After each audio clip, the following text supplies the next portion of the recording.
Hello friends, welcome to my YouTube channel DP Educare. दोस्तों, current affairs लगातार जारी है और आज हम लोग पढ़ने वाले हैं 9 दिसंबर 2020 का करंट अफेयर्स। आप लोग नोट्स बना रहे होंगे, मुझे पूरी उम्मीद है। और आपको एक सूचना दे रहा हूं कि उत्तर प्रदेश विधानसभा सचिवालय में जो समीक्षा अधिकारी की वैकेंसी आई थी और अभी तो उसके फॉर्म ही भरे जा रहे हैं। 7 जनवरी उसकी फॉर्म भरने की डेट थी, लेकिन उसको बढ़ा करके 12 जनवरी कर दिया गया है। और साथ में एक सूचना और है कि इसकी परीक्षा, आपकी जो प्रारंभिक परीक्षा है सभी पदों के लिए, वो 24 जनवरी को आयोजित की जाएगी। 24 जनवरी 2021 को इसकी प्रारंभिक परीक्षा आयोजित की जाएगी। ठीक है, तो बहुत जल्दी परीक्षा हो रही है, इसलिए करंट अफेयर्स मैं आपका तैयार करवा रहा हूँ। और जो भी पिछले वर्ष का करंट अफेयर्स होगा वो भी आप लोगों को हम प्रोवाइड कर देंगे। साथ ही साथ बस 1 या 2 दिन में आप लोगों को इसकी टेस्ट सीरीज भी मिलना प्रारंभ हो जाएगी। ठीक है, तो उसके लिए एक आपको व्हाट्सएप नंबर दिया जाएगा, तो वहाँ पर आप जो है ज्वाइन लिख करके भेजेंगे जो पुरानी प्रक्रिया थी, और उससे आपको ग्रुप में जोड़ दिया जाएगा, जहाँ पर आपको नियमित रूप से जो उसमें आपका सिलेबस है समीक्षा अधिकारी और सहायक समीक्षा अधिकारी के लिए, जो प्रारंभिक परीक्षा तो लगभग एक ही जैसी है सबकी। तो उसमें 50 क्वेश्चन जीएस के आएंगे और 50 क्वेश्चन हिंदी के आएंगे। ठीक है, तो उसमें पूरा आपको कंप्लीट सीरीज मिलेंगी, आपको कम से कम 10 सीरीज मिलेंगी उसमें। ठीक है, तो आप लोग उसको ग्रुप में जा करके ज्वाइन कर सकते हैं, जो भी ज्वाइन करने की प्रक्रिया है। ठीक है, जहाँ पर आपको नियमित रूप से क्वेश्चन पेपर मिलेगा मॉर्निंग में, और इवनिंग में उसकी आपको आंसर की मिलेगी, और उसमें आपको व्याख्या भी उपलब्ध कराई जाएगी। ठीक है, तो बस 1 या 2 दिन में हम आपको अनाउंस कर देंगे। लगभग सीरीज तैयार है और उस पर पूरा काम हो गया है। ठीक है, चलिए शुरुआत करते हैं 9 दिसंबर 2020 की करंट अफेयर्स की। हाल ही में पहला है भाषण या भाषण 4 द्वीप। ठीक है, तो ये द्वीप है, आइलैंड है। ठीक है, कहाँ पर है ये? हाल ही में बांग्लादेश के शताब्दी शिविर में रह रहे 15,000 से अधिक रोहिंग्या शरणार्थियों को बंगाल की खाड़ी में स्थित भाषण 4 द्वीप पर भेजा गया है। बहुत अभी चर्चा में रहा है।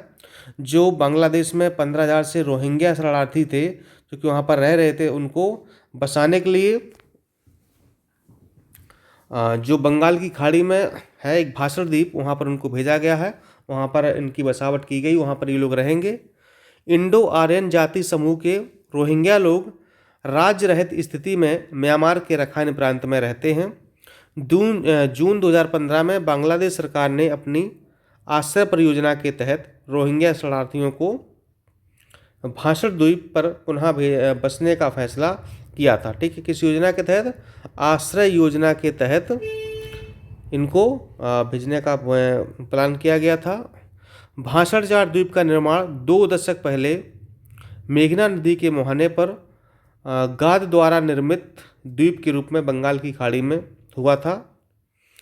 संयुक्त राष्ट्र शरणार्थी संधि 1951 एवं शरणार्थियों की स्थिति पर प्रोटोकॉल 1967 के तहत विश्व स्तर पर शरणार्थी की समस्या का समाधान होता है। ठीक है, ये संधि है जो 1951 में की गई थी, उसके तहत इनकी शरणार्थियों की जो भी समस्याएं होती हैं उनका समाधान किया जाता है। तो बहुत इंपॉर्टेंट टॉपिक है ये। भाषण 4 द्वीप कहाँ पर है? बंगाल की खाड़ी में है। जो बांग्लादेश के रोहिंग्या शरणार्थी उनको वहाँ पर बसाया जाएगा।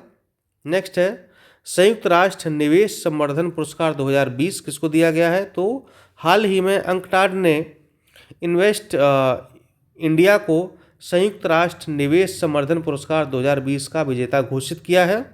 यह पुरस्कार विश्व की निवेश संवर्धन संस्थाओं की उत्कृष्ट उपलब्धियों को रेखांकित करता है और उन्हें मान्यता प्रदान करता है। इन्वेस्ट इंडिया भारत की राष्ट्रीय निवेश संवर्धन संस्था है। क्या है? राष्ट्रीय निवेश संवर्धन संस्था है। इसका गठन 2009 में हुआ था। कब हुआ था? 2009 में इसका गठन हुआ था, एवं आंतरिक व्यापार संवर्धन विभाग के अधीन एक गैर लाभकारी उपक्रम के रूप में किया गया था इसका गठन। थारू जनजाति हाल ही में चर्चा में रही है। क्यों रही है? उत्तर प्रदेश सरकार द्वारा वन विभाग की एक होम स्टे घर पर ठहरने की योजना के माध्यम से नेपाल से सटे प्रदेश के 4 जिलों कौन कौन से, बलरामपुर,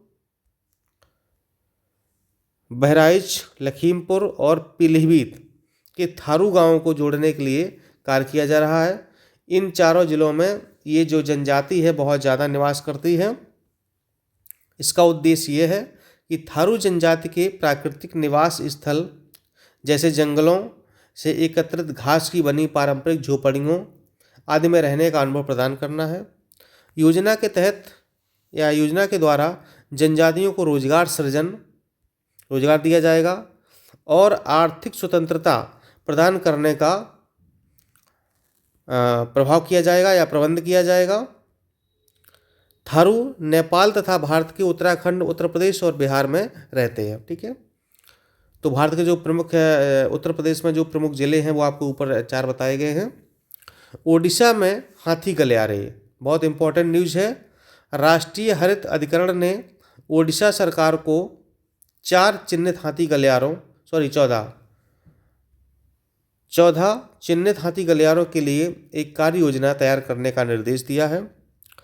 हाथी गलियारे ये संकीर्ण भूपट्टियां हैं जो हाथियों के 2 बड़े आवासों को आपस में जोड़ने का कार्य करती हैं। हाथियों की दुर्घटना और अन्य कारणों से जानवरों की मृत्यु को कम करने की दृष्टि से महत्वपूर्ण है। यानी कि आपने देखा होगा कि सड़क दुर्घटना में या ट्रेन दुर्घटना में जो बहुत सारे हाथी मर जाते हैं अचानक से, तो इसके लिए इसका जो है हाथी के गलियारे बनाए जा रहे हैं। हाथियों की संरक्षण स्थिति क्या है?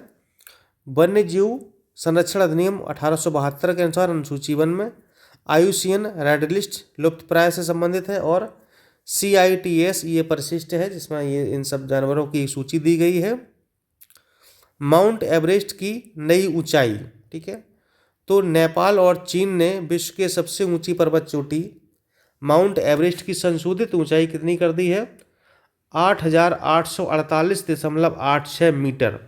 बहुत इंपॉर्टेंट है, याद रखिएगा, 8,848.86 मीटर इसकी संशोधित ऊंचाई बताई गई है, बिल्कुल एग्जैक्ट 88,48.86 मीटर। ठीक है, पहले यह ऊंचाई 8,848 मीटर थी, यानी कि 0.86 मीटर, यानी लगभग 86 सेंटीमीटर इसकी लंबाई बढ़ गई है।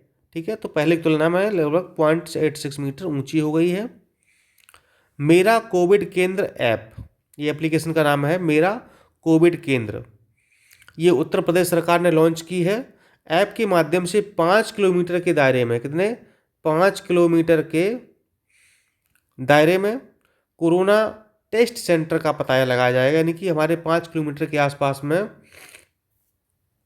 कोई कोरोना का सेंटर है उसका पता लगाया जाएगा यहाँ पर। जैसे कि कोरोना संक्रमण की चपेट में आने के बाद अक्सर मरीजों को टेस्ट कराने में कई प्रकार की समस्या का सामना करना पड़ता है। यानी कि मतलब हमारे आसपास कौन सी लैब है या जो पैथोलॉजी है जो कोरोना टेस्ट का पता लगाती है, कोरोना टेस्ट करती है। ऐप के माध्यम से दूर दराज क्षेत्रों में रहने वाले व्यक्ति को भी इस मोबाइल ऐप के माध्यम से आसानी से जानकारी मिल सकेगी। ठीक है दोस्तों, नोट्स बनाते रहिएगा। मैं बार बार यही कहूँगा, परीक्षाएं आपके सिर पर हैं, बहुत नज़दीक हैं, बिल्कुल भी लापरवाही मत करिएगा। ठीक है, जो भी मैंने पढ़ाया है उसको रिवाइज करते रहिए। आपने जो नोट्स बनाए हैं, जो भी किया है, हिंदी है, GS है, UP स्पेशल है, जो भी है उसको रिवाइज आप लोग अवश्य करते रहिएगा। ठीक है, क्योंकि आपने पढ़ा तो बहुत कुछ है लेकिन अगर रिवीजन नहीं की है तो फिर कोई मतलब नहीं है, आप परीक्षा कभी पास नहीं कर पाएंगे। इसलिए रिवीजन बहुत ज़रूरी है। चलिए नेक्स्ट खबर है, TRA ब्रांड ट्रस्ट रिपोर्ट के अनुसार सबसे विश्वसनीय ब्रांड डेल है, जो कि अमेरिका कंपनी है। टॉप 3 ब्रांड के नाम है डेल, MI चीन और सैमसंग, ये दक्षिण कोरिया की कंपनी है, साउथ कोरिया की। नेक्स्ट है अनिल सोनी। भारतीय मूल के अनिल सोनी को WHO फाउंडेशन का नया CEO बनाया गया है। CEO क्या होता है? इसको हम कहते हैं chief executive officer, chief executive